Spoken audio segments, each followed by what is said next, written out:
Shalom saudara, kita akan melanjutkan kembali renungan kita dengan topik 3 hal penting orang Kristen harus tahu. Bagian pertama sudah diupload tanggal 17 November 2022. Hal pertama yaitu mengenai iman. Dan bagian kedua diupload tanggal 20 November tahun 2022. Bagian kedua itu hal pentingnya adalah pengharapan. Dan sekarang bagian ketiga, hal ketiga yang paling penting ya. Kalau dua yang pertama penting, ini yang paling penting adalah kasih. Mengapa dikatakan oleh firman Tuhan kasih itu penting? Bahkan sangat penting ya. Kita akan baca dulu firman-Nya. Jadi kita renungan ini diambil dari 1 Korintus 13 ayat 13 saudara ya. Demikianlah tinggal ketiga hal ini, yaitu iman, pengharapan, dan kasih. Dan yang paling besar di antaranya ialah kasih. Jadi kalimat pada firman Tuhan ini dikatakan demikianlah tinggal ketiga hal ini.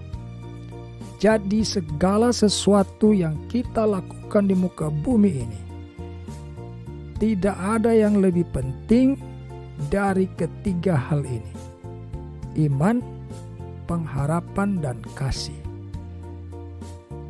Artinya kalau kita melakukan segala sesuatu tidak didasari oleh iman, tidak didasari oleh pengharapan, apalagi tidak didasari oleh kasih, maka segala sesuatu yang kita lakukan itu tidak ada gunanya saudara.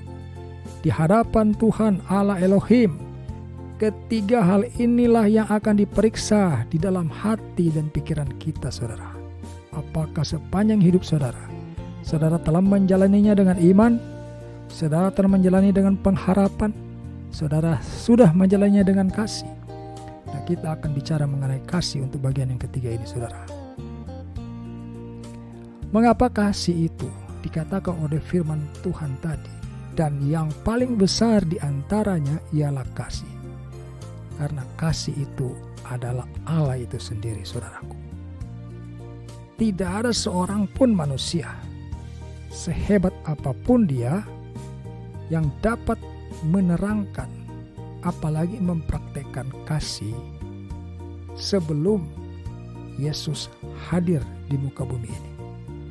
Kenapa sosok Yesus menjadi penting sebagai sentralisasi daripada ajaran kasih itu? Karena dia adalah Allah itu sendiri. Dia adalah firman Tuhan, firman Allah Bapa Elohim yang datang ke dalam dunia ini di dalam wujud manusia. Sehingga karena dia adalah sumber kasih itu, dia dapat mewujudkannya di tengah-tengah kehidupan kita, menunjukkan kepada kita bagaimana seharusnya kasih itu dilakukan. Oleh karenanya, Yesus datang ke dalam dunia ini, tidak memerintahkan kepada pengikutnya untuk menyakiti siapapun. Ya, apalagi sampai membunuh. Tidak, saudaraku. Yesus yang dibunuh, bukan dia mengajarkan kita untuk membunuh satu dengan yang lain. Tetapi sekalipun saya katakan Yesus dibunuh, bukan berarti Tuhan mati, saudara. Ya, Yesus hari ini, saat ini, dan selama-lamanya dia bertahta di kerajaan sorga. Karena ketika dia ditombak, ditikam, dia mati. Hari ketiga dia bangkit saudara. Jadi jangan kita berhenti kepada pengertian bahwa Yesus mati. Dia bangkit pada hari ketiga. Dan dia naik ke sorga. Dan saat ini dan selamanya dia bertahta di kerajaan sorga. Di dalam 1 Yohanes 4 ayat 7 dan 8 dikatakan oleh firman Tuhan, saudara-saudaraku yang kekasih, marilah kita saling mengasihi, sebab kasih itu berasal dari Allah. Garis bawahi itu saudara. Ya, sebab kasih itu berasal dari Allah. Dan setiap orang yang mengasihi lahir dari Allah dan mengenal Allah. Jadi jangan kita mengatakan bahwa saya mengenal Allah yang saya sembah kalau di dalam dirimu tidak punya kasih. Ya saudara, barang siapa tidak mengasihi, ia tidak mengenal Allah. Ini firman-Nya ya saudara. Barang siapa tidak mengasihi, ia tidak mengenal Allah. Sebab Allah adalah kasih. Sangat jelas saudara. Jikalau di dalam kehidupan kita tidak ada kasih terhadap sesama kita, maka apapun teorinya saudara mau mengatakan bahwa saya mengenal Allah yang saya sembah, itu omong kosong saudara.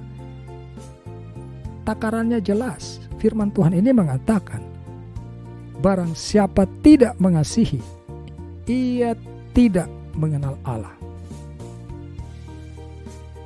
Ya, di dalam 1 Yohanes 4 ayat 20 dikatakan di sana, kalau seseorang berkata, saya mengasihi Allah, tetapi ia masih membenci saudaranya, berarti dia pembohong.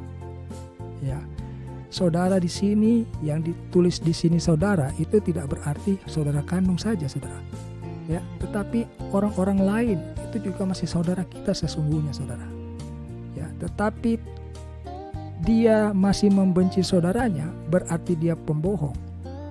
Orang yang tidak mengasihi sesama manusia yang kelihatan tidak mungkin bisa mengasihi Allah yang tidak kelihatan.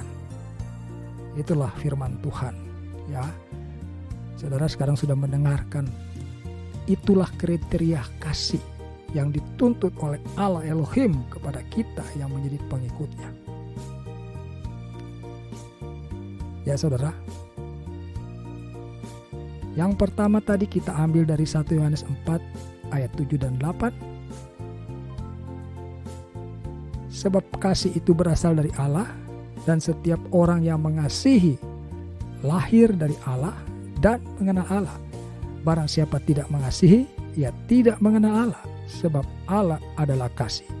1 Yohanes 4 ayat 20 dikatakan, lebih tegas lagi di sana dikatakan, kalau seseorang berkata, saya mengasihi Allah, tetapi dia membenci saudaranya, berarti dia pembohong.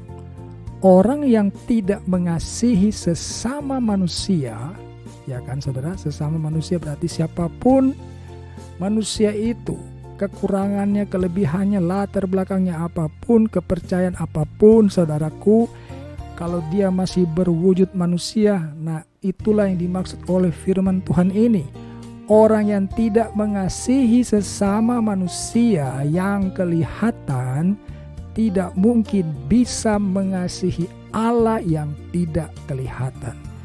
Jadi tidak ada tipu-tipu di sini saudara. Jangan coba-coba saudara mengelabui Tuhan. Tidak bisa saudara ya. Dengan mudah terdeteksi kalau saudara itu adalah pembohong. Ya, firman Tuhan yang mengatakan saudara, bukan saya.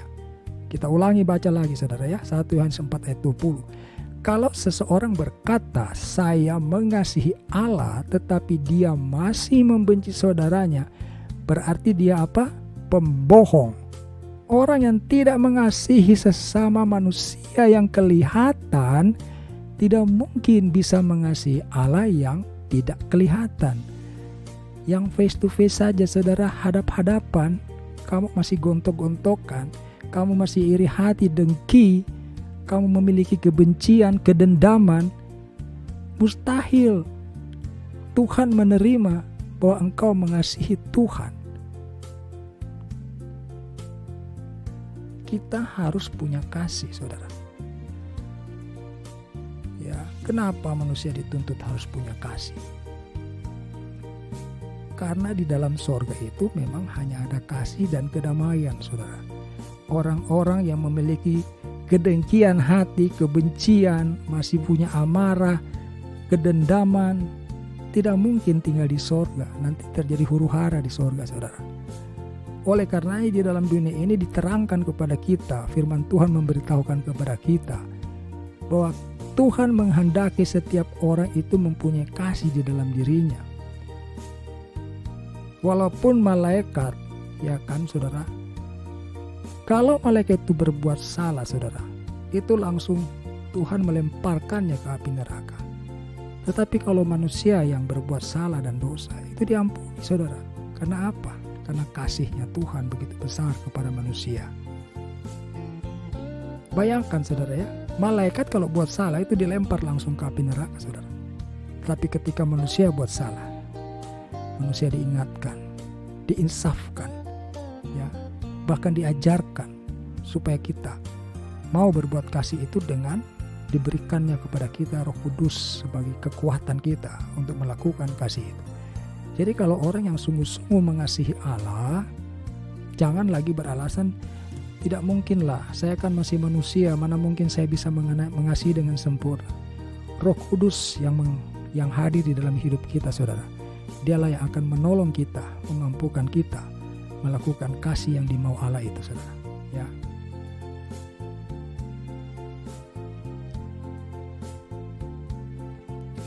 Kolose 3 ayat 13, sabarlah kamu seorang terhadap yang lain, dan ampunilah seorang akan yang lain. Apabila yang seorang menaruh dendam terhadap yang lain, sama seperti Tuhan telah mengampuni kamu, kamu perbuat jugalah demikian. Jelas saudara ya. Kolose 3 ayat 13, sabarlah kamu seorang terhadap yang lain, dan ampunilah seorang akan yang lain. Apabila yang seorang menaruh dendam terhadap yang lain, sama seperti Tuhan telah mengampuni kamu, kamu perbuat jugalah demikian. Itu yang saya sebut tadi saudara. Tuhan menuntut kita memiliki kasih, dan kasih itu salah satunya adalah mengampuni kesalahan orang, bukan mendendam saudara. Nanti saudara bilang kan sulit ya, kita sudah disakiti sedemikian rupa, mana mungkin sih kita mengampuni orang semacam itu. Mengampuni itu bukan berarti saudara menjadi orang yang tidak punya sikap ya. Kalau tahu orang itu memang punya niat jahat ya tentu saja kita membatasi diri, menjaga jarak ya. Tetapi jangan karena ada kedendaman, karena orang itu pernah menyakiti saudara tidak mau mengampuni dia, timbul kedendaman, maka suatu waktu ketika orang itu membutuhkan pertolongan datang kepada saudara lalu bilang, kau jahat sama saya, tidak bakalan saya tolong. Nah, itu namanya kan saudara tidak mengampuni, ya kan? Firman Tuhan yang lain mengatakan, berdoalah, berkatilah musuhmu, ya kan? Berkati itu bukan cuma lewat berdoa, berkati itu juga kita harus melakukan sesuatu yang baik kepada orang tersebut, ya. Berikanlah seterumu makan, ya kan, ketika dia lapar. Memberikan minum ketika dia haus. Itu adalah bentuk kasih. Jadi kita mengasihi itu bukan karena ada orang berbuat baik kepada kita lalu kita membalas kebaikan orang itu, bukan seperti itu saudara. Ya. Kasih itu bukan timbal balik. Kalau perbuatan baik, iya, orang itu baik kepada saya, ya saya baik, bahkan saya lebih baik lagi, kan sering kita dengar seperti itu. Ya, kamu boleh baik, kalau kamu baik sama saya, ya saya pasti lebih baik lagi. Itu adalah perbuatan baik. Kamu hanya dapat berbuat baik kalau orang lain berbuat baik kepadamu. Tetapi kasih itu lebih tinggi dan lebih sempurna. Yesus mengajarkan kepada kita, berdoa dan berkatilah musuhmu, ampunilah orang yang bersalah kepadamu, berilah makan kepada seterumu yang lapar, berilah minum kepada seterumu yang haus. Itu kasih saudara, ya kan? Udah jelas dia jahat sama kita, tetapi karena dia sedang lapar, kita memberi makan. Ketika dia sedang haus, kita memberi dia minum. Ini hanya contoh saja saudara, masih banyak hal lagi yang bisa kita lakukan. Ya, artinya kita melakukan kasih itu bukan melihat siapa yang telah berbuat baik kepada kita, tetapi kita melakukan kasih karena memang Allah itu adalah kasih, tidak memandang rupa, tidak memandang latar belakang, tidak mendasarkan kepada sebab akibat. Ya, saudara harus menolong orang ketika orang itu membutuhkan pertolongan saudara. Yang paling sulit mungkin dalam kehidupan kita itu adalah soal mengampuni. Tetapi Kolose 3 ayat 13 tadi mengatakan, sabarlah kamu seorang terhadap yang lain. Sulit memang untuk sabar. Tetapi karena firman Tuhan yang mengatakan, sabarlah kamu, pastilah kamu akan mampu melakukan hal sabar ini saudara. Ya, dan ampunilah seorang akan yang lain. Ya kan? Ini juga Sulit tentu saja, tetapi tadi saya sudah sampaikan, ada Roh Kudus yang akan memampukan kita. Firman Tuhan itu ya dan amin. Kalau firman Tuhan mendorong kita untuk sabarlah, ampunilah, maka tentu itu dapat kita lakukan, saudara. Tinggal saudara mempunyai niat nggak? Saudara punya niat nggak untuk melakukan perintah Tuhan ini? Ya, sabarlah kamu seorang terhadap yang lain, dan ampunilah seorang akan yang lain. Apabila yang seorang menaruh dendam terhadap yang lain, sama seperti Tuhan telah mengampuni kamu, kamu perbuat jugalah demikian. Kita akan mau diampuni dosa-dosa kita oleh Tuhan. Nah, firman Tuhan katakan, sama seperti Tuhan telah mengampuni kamu, kamu perbuat jugalah demikian. Memang untuk berbicara mengenai kasih ini, kita membutuhkan waktu yang lebih panjang, saudara. Karena terlalu banyak, terlalu dalam arti kasih itu, saudara. Tapi dalam waktu yang pendek ini, saya berusaha untuk menjelaskan poin-poin pentingnya, supaya setidak-tidaknya kita mengerti dan memahami bahwa cara kita hidup di dalam kasih itu berbeda dengan orang dunia hidup dalam perbuatan baik, saudara. Ya, tadi saya sudah contohkan, perbuatan baik itu biasanya terjadi timbal balik. Karena ada orang berbuat baik kepada saya, maka saya membalas perbuatan baik itu. Tetapi kasih tidak demikian. Bahkan Paulus mengatakan, sekalipun aku memberi tubuhku dibakar, kalau tidak ada kasih, maka tidak ada faedahnya bagiku. Bayangkan, saudara, Paulus mengatakan demikian. Sekalipun aku memberikan tubuhku dibakar, kalau tidak ada kasih, maka tidak ada faedahnya. Jadi kalau kita membaca di dalam kitab suci kita, Yesus mati di kayu salib, itu untuk menebus kita karena kasih Allah begitu besar bagi hidup kita. Mungkin ada banyak orang yang mengejek, Tuhan kok mati? Biarkan saja, saudara. Mereka sengaja menutup diri dan pikiran mereka untuk tidak mau mengerti kasih yang dari Allah itu. Ya, karena memang hati mereka itu penuh kedengkian dan kebencian. Makanya mereka menjadi bebal. Ditunjukkan adanya kasih dari Allah, malah dihina, saudara. Jadi itulah bagian ketiga atau hal ketiga yang penting orang Kristen harus tahu. Yang pertama adalah iman. Mengapa hal pertama iman itu penting? Karena imanlah yang menyelamatkan, ya kan? Imanlah yang menyelamatkan. Jadi kalau engkau hidup tanpa iman, engkau tidak akan diselamatkan. Nah, iman itu bukan lip service, bukan hanya di bibir, ya. Pada video bagian pertama sudah dijelaskan di sana. Kita akan dianggap orang memiliki iman kalau kita melakukan firman Tuhan. Itu garis besarnya, saudara.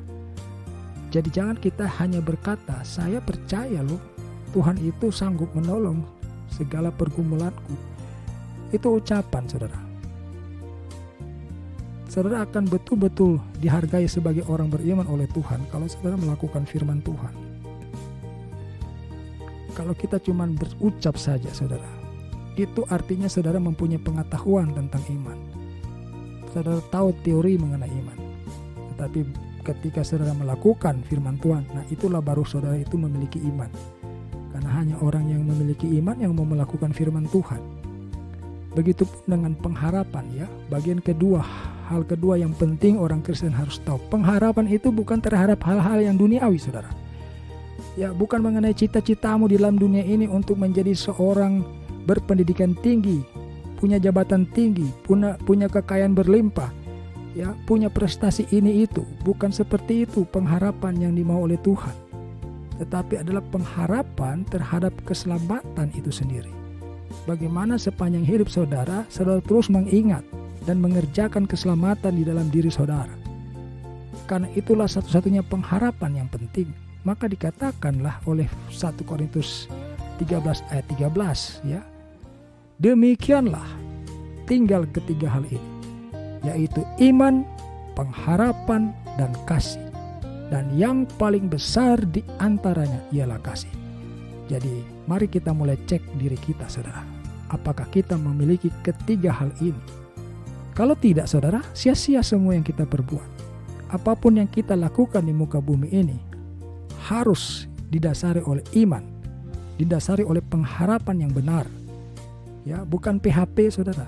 Pengharapan yang benar. Pengharapan yang benar itu adalah bahwa engkau mengingat mengenai keselamatan yang dianugerahkan Tuhan kepada hidupmu, sehingga engkau tidak berbuat sembarangan dalam hidup ini.